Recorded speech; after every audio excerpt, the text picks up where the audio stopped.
প্রধানমন্ত্রী পদে এক ব্যক্তি 10 বছরের বেশি থাকবেন না, এই প্রস্তাবে একমত বিএনপি সহ সব দল।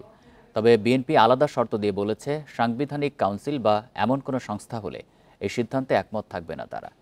বুধবার ঐকমত্য কমিশনের 6ষ্ঠ দিনের আলোচনায় দলটি আরও বলেছে, এক ব্যক্তি স্বৈরাচার হওয়ায় প্রধানমন্ত্রী নির্বাহী ক্ষমতা কমানোর মানে নেই। বুধবার জাতীয় ঐকমত্য কমিশনের দ্বিতীয় পর্বের বৈঠকের 6ষ্ঠ দিন আলোচনায় আসে প্রধানমন্ত্রীর মেয়াদ নির্ধারণ, সংবিধান ও রাষ্ট্রের মূলনীতি। অংশ নেয় বিএনপি, জামায়াত, এনসিপি সহ বিভিন্ন রাজনৈতিক দলের প্রতিনিধিরা। বৈঠকে জাতীয় সাংবিধানিক কাউন্সিলের বদলে সাংবিধানিক ও সংবিধিবদ্ধ কমিটির প্রস্তাব এসেছে বলে জানান ঐকমত্য কমিশনের সহসভাপতি। বিভিন্ন দলের পক্ষ থেকে যে সমস্ত মতামত দেওয়া হয়েছিল তার ভিত্তিতে জাতীয় ঐকমত্য কমিশন এনসিসির প্রস্তাব সংশোধন করেছে, পরিবর্তন করেছে। এনসিসির পরিবর্তে সাংবিধানিক ও সংবিধিবদ্ধ প্রতিষ্ঠানের নিয়োগ কমিটির কথা বলা হয়েছে। এটি এনসিসির পরিবর্তে একটি কাঠামো হিসেবে প্রস্তাব করা হয়েছে। রাষ্ট্র পরিচালনায় এক ব্যক্তির ক্ষমতা বা ফ্যাসিবাদের বিকাশ যেন না হয়, তার জন্য সাংবিধানিক ও সংবিধিবদ্ধ কমিটি গঠনে একমত অধিকাংশ দল। সাংবিধানিক ও সংবিধিবদ্ধ প্রতিষ্ঠানের নিয়োগ কমিটি গঠনের প্রস্তাব দিয়েছেন এবং আজকের এই প্রস্তাবেও বিএনপি সহ কয়েকটা দল বাদে অধিকাংশ দলই এ ব্যাপারে ঐকমত পোষণ করেছেন।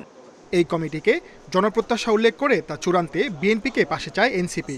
সকলে এটা চাওয়ার জায়গা, সে জায়গায় বিএনপি বা তার সমমনা যে দলগুলো এই কনসেপ্টের বিপক্ষে অবস্থা নিয়েছেন। আমাদের আহ্বান থাকবে গণতান্ত্রিক পরিবেশকে নিশ্চিত করতে বিএনপি এবং সমমনা দল যেগুলো আছে তারা যেন এনসিসির বিষয়ে, অর্থাৎ সাংবিধানিক এবং সংবিধিবদ্ধ প্রতিষ্ঠানগুলোতে নিয়োগ কমিটির বিষয়ে তারা যেন ইতিবাচক সিদ্ধান্ত গ্রহণ করেন। প্রধানমন্ত্রীর মেয়াদ 10 বছর করার বিষয়ে বিএনপি রাজি, তবে শর্ত সাপেক্ষে। 10 বছরের বেশি কোনো ব্যক্তি প্রধানমন্ত্রী থাকতে পারবেন না, এই বিষয়ে আমরা একমত। তবে এই জাতীয় সংস্থাগুলো এনসিসি বা সাংবিধানিক নিয়োগ কমিটি, এই জাতীয় সংস্থাগুলো যদি দিয়ে নির্বাহী বিভাগের সমস্ত কর্মকাণ্ডকে সমস্ত জায়গায় ইন্টারফেয়ার করার যেখানে সম্ভাবনা থাকে এগুলো করা হয়, তাহলে আমরা সেই প্রস্তাবটা গ্রহণ করতে পারবো না। আমরা যদি সবসময় মাথায় রাখি যে এক ব্যক্তি স্বৈরাচার হয়েছিল, সেই জন্য নির্বাহী বিভাগকেই দুর্বল করতে হবে এবং লেজিসলেচারকে, সংসদকে দুর্বল করতে হবে, এই আইডিয়া থেকে আমাদের বেরোতে হবে। অন্তর্বর্তী সরকারের নেয়া সংস্কার প্রস্তাব চূড়ান্ত করতে রাজনৈতিক দলের সঙ্গে আলোচনা করছে ঐকমত্য কমিশন। প্রথম ধাপের আলোচনা শেষ হয় 19 মে। Sajjad Hossain, Independent News, Dhaka.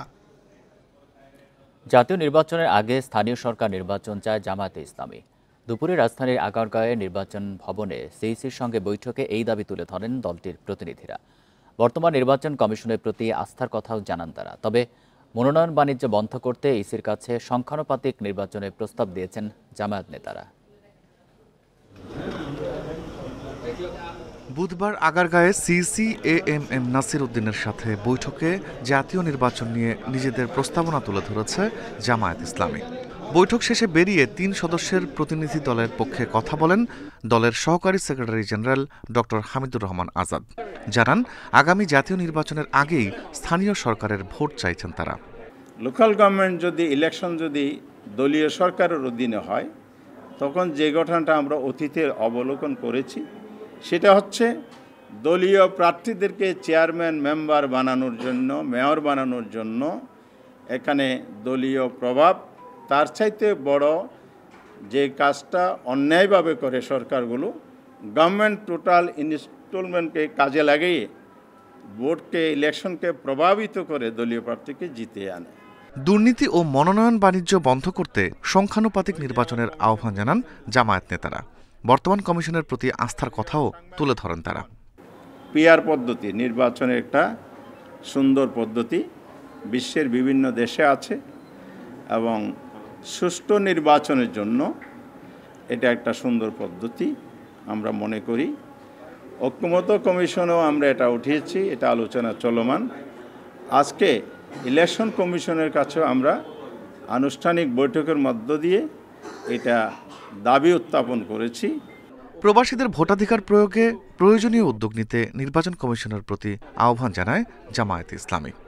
Postal voter, online voter পদ্ধতি যেগুলো আছে এগুলোই আপনারা ভোট গ্রহণের জন্য পদ্ধতি হিসেবে নিতে পারেন। Rifat Alam, independent News, Dhaka. Mob justice নামে এক হিংস্র উন্মাদনা মানবতার শত্রু হয়ে দাঁড়িয়েছে বলে মন্তব্য করেছেন বিএনপির ভারপ্রাপ্ত চেয়ারম্যান তারেক রহমান। এটি গণতান্ত্রিক সংস্কৃতি গড়ে তোলার পরিবেশকে বিপন্ন করবে বলেও শঙ্কা জানান তিনি। নির্যাতিতদের সমর্থনে জাতিসংঘ ঘোষিত আন্তর্জাতিক দিবসে দেয়া এক বিবৃতিতে তিনি এই শঙ্কার কথা জানান। তারেক রহমান বলেন, দেশ ফ্যাসিবাদ মুক্ত হলেও গণতন্ত্রের সুষ্ঠু চর্চা এখনও শুরু হয়নি। আর যেন একমাত্রিক রাষ্ট্রের প্রবর্তন না হয় সেজন্য গণতন্ত্রকে গতিশীল ও এর ধারাবাহিকতা অব্যাহত রাখতে হবে। বিবৃতিতে বিএনপির ভারপ্রাপ্ত চেয়ারম্যান বলেন, মানবতা, ন্যায় বিচার, আইনের শাসন এবং অবাধ ও সুষ্ঠু নির্বাচনের সুমহান ঐতিহ্য গড়ে তুলতে হবে। একই সাথে গণতান্ত্রিক শক্তির অটুট ঐক্য বজায় রাখা জরুরি বলেও মনে করেন তিনি।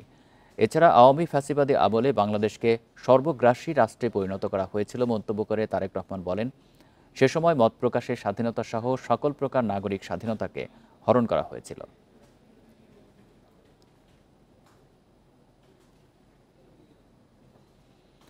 বিএনপির ভারপ্রাপ্ত চেয়ারম্যান তারেক রহমান জুলাই অভ্যুত্থান পটভূমির মূল রচয়িতা। তার নির্দেশেই বিএনপি ছাত্রদল কর্মীরা সক্রিয়ভাবে অংশ নেন অভ্যুত্থানে, এমন মন্তব্য করেছেন দলের সিনিয়র যুগ্ম মহাসচিব রুহুল কবির রিজভী। দুপুরে নয়াপল্টনে দলীয় কার্যালয়ে জুলাই অভ্যুত্থানে আহতদের চিকিৎসা সহায়তা দেওয়ার সময় তিনি এই মন্তব্য করেন। এ সময় শেখ হাসিনার শাসনামলে গুম খুনে অস্বীকৃতি জানানো পুলিশ কর্মকর্তাদের পুরস্কৃত করার আহ্বান জানান রিজভী। তিনি বলেন, জীবন্ত মানুষকে পুড়িয়ে হত্যার মতো পরিস্থিতি তৈরি করেন শেখ হাসিনা। যুদ্ধাপরাধী, মুক্তিযুদ্ধের চেতনা সহ নানা বিষয়ে দেশের মধ্যে বিভাজন সৃষ্টি করেন। এর মধ্যেও স্বৈরাচার সরকারের সময়কার যেসব পুলিশ কর্মকর্তা গুম খুন করতে অস্বীকৃতি জানিয়েছেন তাদের স্বীকৃতি দিতে হবে। বিডিআর হত্যাকাণ্ড নিয়ে বিএনপির এই নেতা বলেন, প্রভুদের স্বার্থে পরিকল্পিতভাবে এটি ঘটনা হয়েছে। এর সুষ্ঠু তদন্ত নিশ্চিত করতে হবে। এছাড়া অন্তর্বর্তী সরকার দায়িত্বে থাকা অবস্থায় ১৭৭টি হত্যাকাণ্ড নিয়েও উদ্বেগ জানান রুহুল কবির রিজভী। বিএনপির ভারপ্রাপ্ত চেয়ারম্যান যিনি অত্যন্ত দৃঢ়চিত্তে এই জুলাই আগস্টের আন্দোলনের পটভূমি রচনার প্রধান নায়ক, যখনই ছাত্ররা এই বিভিন্ন কর্মসূচি গ্রহণ করছেন তখন তিনি দলের সকল নেতাকর্মীকে নির্দেশ দিতেন। যিনি ওনার নির্দেশ কখনো লন্ডন থেকে নিজে বক্তব্য রাখতেন, কখনো আমাদের মাধ্যমে তিনি দিতেন। শেখ হাসিনার ফাঁসি চাওয়া আইনজীবীকেই তার পক্ষে দেয় বিতর্কের জেরে বাতিল করা হয়েছে আমিনুল গনি টিটোর নিয়োগ। ন্যায় বিচার নিশ্চিত করতে এবং স্বার্থের দ্বন্দ্ব এড়াতে তাকে অব্যাহতির কথা জানিয়েছে ট্রাইব্যুনালের প্রসিকিউশন। তার বদলে আদালত অবমাননা মামলায় শেখ হাসিনার পক্ষে আইনি লড়াই থাকবেন সাবেক পিপি আমির হোসেন।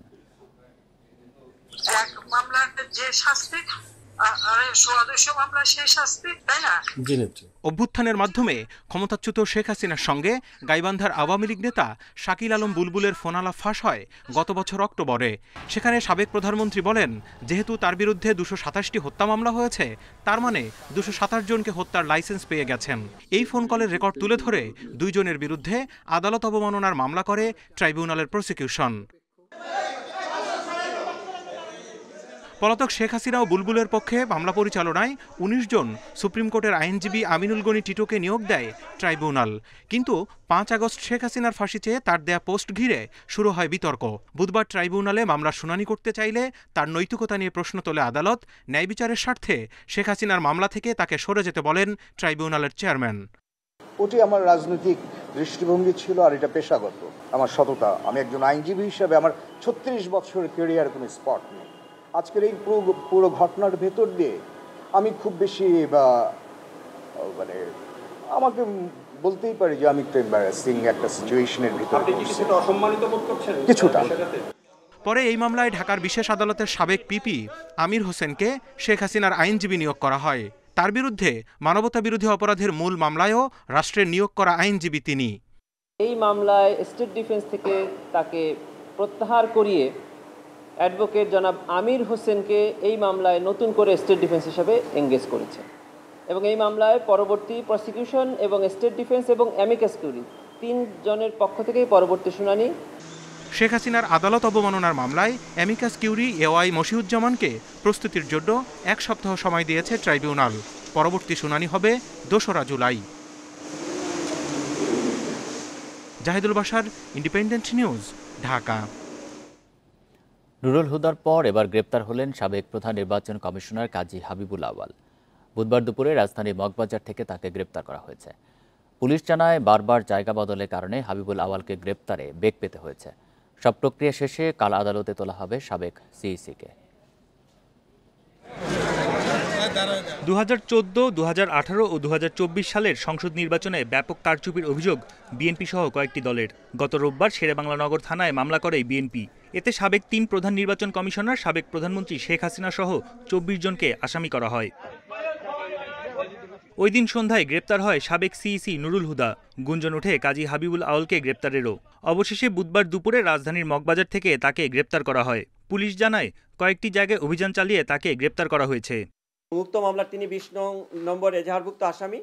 তা আমরা তাকে গ্রেপ্তারের জন্য বেশ কয়েকদিন যাবৎ কাজ করি এবং কাজ করার একটা পর্যায়ে আজকে দুপুর 1টার সময় ঢাকা মহানগরীর গোয়েন্দা বিভাগের একটি টিম দুপুর 1টার সময় মগবাজারের একটি বাসা থেকে, বাসভবন থেকে তাকে আমরা গ্রেপ্তার করতে সক্ষম হই। প্রাথমিক জিজ্ঞাসাবাদ শেষে আদালতে তোলা হবে সাবেক সিইসি কাজী হাবিবুল আওয়ালকে। রিমান্ডের আবেদনও করতে পারে পুলিশ। আমাদের যে ইনিশিয়াল কিছু ম্যানেজমেন্ট আছে, অর্থাৎ তার মেডিকেল চেক আপ করা, কিছু ডেটাবেস মেনটেন করা এবং তৎপরবর্তী থানার যে তদন্তকারী কর্মকর্তা তিনি আসবেন তার নিকট আমরা হস্তান্তর করব। হস্তান্তরের পরবর্তীতে তাকে বিজ্ঞ আদালতে প্রেরণ করা হবে। 2022 সালে প্রধান নির্বাচন কমিশনারের দায়িত্ব নেন কাজী হাবিবুল আওয়াল। তার অধীনে 2024 সালে অনুষ্ঠিত হয় দ্বাদশ সংসদ নির্বাচন।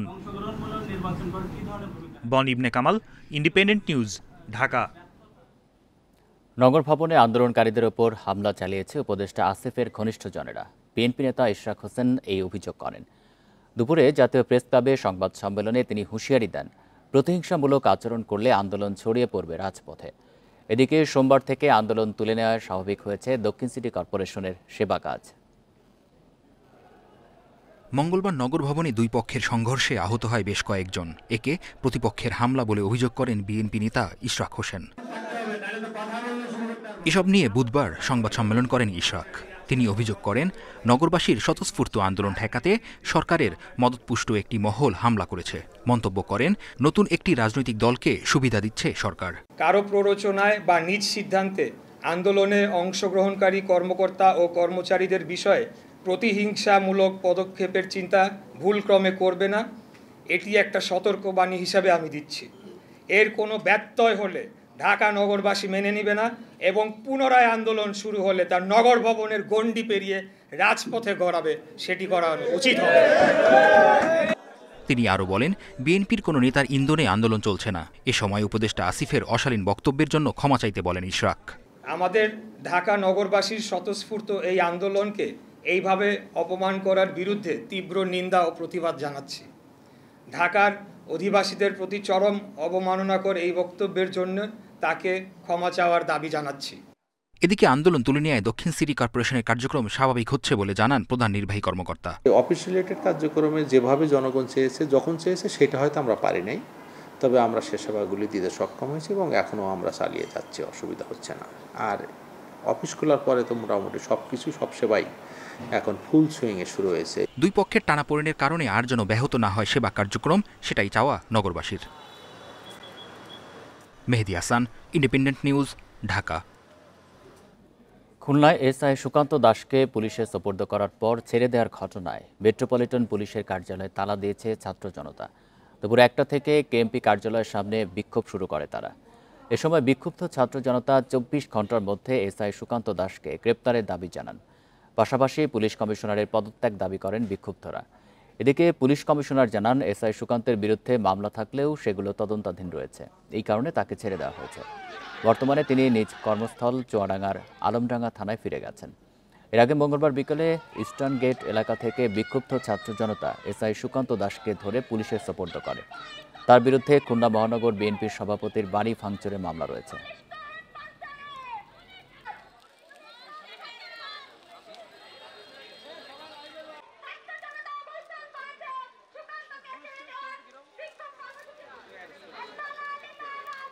একত্রিশে জুলাই গণঅভ্যুত্থানে সরাসরি ছাত্রদের উপর হামলা করা এসআই সুকান্তকে ধরার পরেও আইনের দোহাই দিয়ে তাকে ছেড়ে দিয়েছে। আইন নিয়ে তো সে এখানে আসে না, আইন নিয়ে তো বিপ্লব হয় না। দুইটা মামলা, একটা বিবাহিত তদন্তাধীন আছে আর একটা কেএমপিতে। তো তদন্তাধীন অবস্থায় মামলাগুলো শেষ না হওয়া পর্যন্ত, তদন্ত শেষ না হওয়া পর্যন্ত আমরা বলতে পারি না কে কতটুকু, মানে কোন অপরাধে কে কতটুকু দায়ী। গোপন বন্দিশালায় আমেরিকান সহ বিদেশিরা জিজ্ঞাসাবাদ করতেন গুমের শিকার ব্যক্তিদের। তাদের বলা হতো ফরেন গেস্ট। এমন তথ্য উঠে এসেছে গুম কমিশনের প্রতিবেদনে। তবে এই বিদেশি ব্যক্তিরা সরাসরি নির্যাতনে অংশ নিতেন না বলেও উল্লেখ করা হয় প্রতিবেদনে। গুম কমিশনের দ্বিতীয় প্রতিবেদনে উঠে এসেছে চাঞ্চল্যকর তথ্য। 4 জন দেয়া প্রতিবেদনে এক ভুক্তভোগীর সাক্ষ্য তুলে ধরে বলা হয়, ডিবি হেফাজতে থাকা অবস্থায় 2 জন আমেরিকান তাকে জিজ্ঞাসাবাদ করেন। 6 মাস পর আবারও ডিবিতে নেওয়া হলে সেখানে আগের সে 2 আমেরিকান ছাড়াও আরও কয়েকজন মার্কিন নাগরিক ছিলেন। প্রতিবেদনে বলা হয়, আরেকজন বন্দী ডিজিএফ এর হেফাজতে আটক থাকার সময় তাকে একজন ইংরেজিভাষী বিদেশি জিজ্ঞাসাবাদ করতে এসেছিলেন বলে কমিশনকে জানিয়েছেন। প্রতিবেদনে আরও বলা হয়, ভারতের সঙ্গে গড়ে ওঠা সম্পর্কের পাশাপাশি আওয়ামী লীগ দীর্ঘদিন ধরে সন্ত্রাস বিরোধী লড়াইয়ের নামে পশ্চিমা সহযোগিতা থেকেও লাভবান হয়। এই যে গুমের সংস্কৃতি, এইটা কিন্তু একটা মানে ভয়াবহ আকারে বাংলাদেশের রাজনৈতিক, অর্থনৈতিক এবং দায়মুক্তির সংস্কৃতি হিসাবে গড়ে উঠেছিল। তৎকালীন সরকার এবং সরকারের নিয়ন্ত্রণাধীন যেই বাহিনীগুলো ছিল তারা কিন্তু এই গুমকে হাতিয়ার হিসেবে ব্যবহার করেছে। কমিশন এখন পর্যন্ত 1850টি অভিযোগ থেকে 1350টি অভিযোগ যাচাই বাছাই শেষে এ প্রতিবেদন তৈরি করে। এতে বলা হয়, বিদেশিরা সরাসরি নির্যাতনে অংশ না নিলেও তাদের উপস্থিতি এই গোপন আটক ব্যবস্থাকে বৈধতা দিয়েছিল। তাদের যে আইনি সহযোগিতা পাওয়ার কথা, তারা যে ভুক্তভোগী, এইটা আমাদের দেশের ক্রিমিনাল জাস্টিস সিস্টেম একেবারেই ডিসফাংশনাল ছিল গত 15-16 বছর, যেটার কারণে তারা কিন্তু ভুক্তভোগী, তারা জামিন সময় মতো পান নাই। আওয়ামী লীগ সরকার পতন হলে গুম ও আয়নাঘরের বিষয়টি আবার সামনে আসে। গত 27 আগস্ট অবসরপ্রাপ্ত বিচারপতি মইনুল ইসলাম চৌধুরীর নেতৃত্বে 5 সদস্যের গুম তদন্ত কমিশন গঠন হয়। Khaled Rayhan, Independent News, Dhaka. এনবিআরের আন্দোলনের পেছনে সুবিধাভোগী ব্যবসায়ীদের ইন্ধন দেখছেন অর্থ উপদেষ্টা। তাই বৃহস্পতিবার আন্দোলনরত কর্মীদের সঙ্গে বৈঠকের আহ্বান জানান তিনি। বুধবার সচিবালয়ে এসব কথা জানান অর্থ উপদেষ্টা। যদিও এই আহ্বানে সাড়া না দিয়ে 28 জুন মার্চ টু এনবিআর কর্মসূচির ঘোষণা দেয় আন্দোলনরত কর্মীরা। এদিকে বুধবার সারা দেশে কলম বিরতি কর্মসূচি পালন করেন তারা। এনবিআরকে বিলুপ্ত করে অধ্যাদেশ জারির পর থেকে এনবিআর সংস্কার ঐক্য পরিষদের ব্যানারে নানা কর্মসূচি পালন করে আসছেন কর্মীরা। সর্বশেষ রাজস্ব বোর্ড সংস্কারে গঠন করা কমিটির গ্রহণযোগ্যতা নিয়ে প্রশ্ন তুলে আবারও কলম বিরতি পালন করছেন তারা। সংকট নিরসনে বৃহস্পতিবার আন্দোলনরত কর্মীদের সঙ্গে বৈঠকের আহ্বান জানিয়েছিলেন অর্থ উপদেষ্টা। যদিও বুধবার তারা তৃতীয় দিনের মতো কলম বিরতি পালন করে এনবিআর কর্মীরা। পরে সংবাদ সম্মেলনে তারা জানান, অর্থ উপদেষ্টার সঙ্গে আলোচনায় অংশ নেবেন না কর্মীরা। 28 জুন সারা দেশের কর, কাস্টমস ও ভ্যাট বিভাগের সব দপ্তর থেকে এনবিআর অভিমুখে মার্চ টু এনবিআর কর্মসূচির ঘোষণাও দেন তারা। আগামীকাল অর্থ উপদেষ্টা মহোদয়ের সাথে সভার প্রস্তুতি গ্রহণ করার লক্ষ্যে আজ সকাল 10টায় একটি সভা আহ্বান করা হয়েছে। তবে নোটিশটি এনবিআর সংস্কার ঐক্য পরিষদকে পাঠানো হয়নি। ধরে নেওয়া যায় একদিন আগের তারিখ দিয়ে জারিকৃত এই সভার নোটিশটি একটি আইওয়াশ ছাড়া আর কিছুই নয়। এদিকে সচিবালয়ে অর্থ উপদেষ্টা বলেন, এনবিআর সংস্কার প্রক্রিয়াকে বাধাগ্রস্ত করতে কর্মচারীদের চলমান আন্দোলনের পেছনে ব্যবসায়ীদের ইন্ধন কাজ করছে। কর্মস্থলে অনুপস্থিতির ফলে সারা দেশের ব্যবসা বাণিজ্য, আমদানি রপ্তানিতে প্রভাব পড়ছে বলে জানান তিনি। এটা তো আপনার আমার ব্যাপার না, পুরা দেশের আপনার ব্যবসা বাণিজ্য, শুধু রাজস্ব ছাড়াও তো ব্যবসা বাণিজ্য, পোর্ট, ল্যান্ড পোর্ট, আইসিটি, এগুলো তো সব ব্যবসা বাণিজ্যের রিলেটেড, পার্সোনাল তো আছেই। অতএব আমি আশা করি ওটা কালকে, আমি বলছি এমন কোনো সমস্যা নাই পৃথিবীতে যে সমস্যার সমাধান করা যাবে। বৃহস্পতিবার দুপুর 12টা থেকে বিকাল 5টা পর্যন্ত আন্তর্জাতিক যাত্রী সেবা ও রপ্তানি ছাড়া এনবিআরের সব দপ্তরে অবস্থান কর্মসূচি ও কলম বিরতি পালন করবে কর্মীরা। Amirul Islam, independent News, Dhaka. শুরু হয়েছে এবারের জাতীয় বৃক্ষ মেলা। বন অধিদপ্তরের উদ্যোগে চীনমন্ত্রী আন্তর্জাতিক সম্মেলন কেন্দ্রের পাশের মাঠে আজ শুরু হয়েছে এই মেলা। এবার রাজনৈতিক সিন্ডিকেট নয়, সম্পূর্ণ লটারিতে স্টল বরাদ্দ পেয়েছেন বিক্রেতারা। প্রথম দিনই মেলায় এসেছে হাজার প্রজাতির দেশি বিদেশি বৈচিত্র্যময় বৃক্ষ। পরিকল্পিত বনায়ন করি, সবুজ বাংলাদেশ গড়ি স্লোগানে শুরু হলো এবছরের জাতীয় বৃক্ষ মেলা। দেশি বিদেশি নানা জাতের ফুল ফলের চারায় ছেয়ে গেছে মেলা প্রাঙ্গণ। জাতীয় বৃক্ষ মেলায় প্রথমবারের মতো বসেছে ঢাকা উত্তর সিটি কর্পোরেশনের স্টল। এখানে আছে শত বছরের ব্যবহৃত আসবাবপত্র, যা তৈরি করা হয়েছিল শাল, সেগুন, গামারি সহ দেশি গাছে। বহু বছর ব্যবহারযোগ্য এই গাছের মাধ্যমে বনায়নের উৎসাহ দিতেই এই আয়োজন। আমাদের পুরাতন কালচারগুলো কিন্তু আমাদের আকর এবং আমাদের ঐতিহ্য, যেটা একটা অ্যাস্থেটিক ভ্যালু থাকবে, অন্য আর ট্র্যাডিশনাল ভ্যালু থাকবে। প্লাস্টিক বাদ দিয়েও যে আমরা আমাদের ফার্নিচারগুলোকে সুন্দর করতে পারি, বাসাকে আরও সুন্দর করে সাজাতে পারি এবং সেটা একটা ভ্যালুয়েবল জায়গায় দেখাতে পারি, সেই ডেমনস্ট্রেশনগুলো আমরা করছি। মেলায় ১৩৫টি স্টল বরাদ্দ দেয়া হয়েছে। তবে এবারই প্রথম রাজনৈতিক সিন্ডিকেট ভেঙে সম্পূর্ণ লটারিতে স্টল বরাদ্দ পেয়েছেন বিক্রেতারা। সমস্যাগুলো ছিল আগে পানির এবং বিভিন্ন রকম আমাদের গাছ, কোন গাছ কোন পর্যন্ত রাখতে পারবো, এটার সীমাবদ্ধতা ছিল। তো এগুলো সব কিছু নিয়েও যেগুলো প্রবলেম আছে সেগুলো আমরা সমাধান করার মতো। মানে রাজনৈতিক প্রভাব সিন্ডিকেটের মাধ্যমে আগে যেভাবে সবসময় হইতো, তো ওইভাবে হয় না, এটা এবার লটারির মাধ্যমে হয়েছে। এটা সবার জন্যই খুবই ভালো হয়েছে। মেলা পরিদর্শনে আসেন পরিবেশ ও বন উপদেষ্টা সৈয়দা রিজওয়ানা হাসান। তিনি জানান, বিদেশি ফল ও ফুল গাছের চাহিদা বেশি থাকায় মেলায় ছাদ বাগান উপযোগী গাছের মজুদ বেশি। এর পাশাপাশি দেশীয় প্রজাতির গাছ বিক্রির পরামর্শ দেন তিনি। এবার আমরা ইউক্যালিপটাস এবং আকাশমণি একেবারেই না আনার জন্য বলে দিয়েছি। তো যেটা বললাম যে পরিবর্তনের প্রক্রিয়াটা আসলে ধাপে ধাপে যেতে হয়, তো একবারেই সব করা যায় না। আর গ্লোবালাইজড এই যুগে দেখবেন এয়ারপোর্টে অনেকে বিদেশ থেকে অর্কিড নিয়ে আসে। তো অবশ্যই আমাদের ইচ্ছা থাকবে, আমাদের উদ্দেশ্য থাকবে যে আজকে থেকে নিয়ে শুরু করে এর পরের বৃক্ষ মেলাগুলোতে দেশীয় প্রজাতির গাছগুলোর আরো ভালো করে তুলে ধরতে। এবারের বৃক্ষ মেলা ২৫ জুলাই পর্যন্ত সকাল ৯টা থেকে রাত ৯টা পর্যন্ত খোলা থাকবে। Shahriar Anirban, independent News, Dhaka. এই ছিল বিরতিহীন রাত ৯টায় বাংলাদেশে ইন্ডিপেন্ডেন্ট টেলিভিশনের সব খবরে। আরো বিস্তারিত জানতে চোখ রাখুন ফেসবুক, ইউটিউব এবং এক্সে। ধন্যবাদ সবাইকে।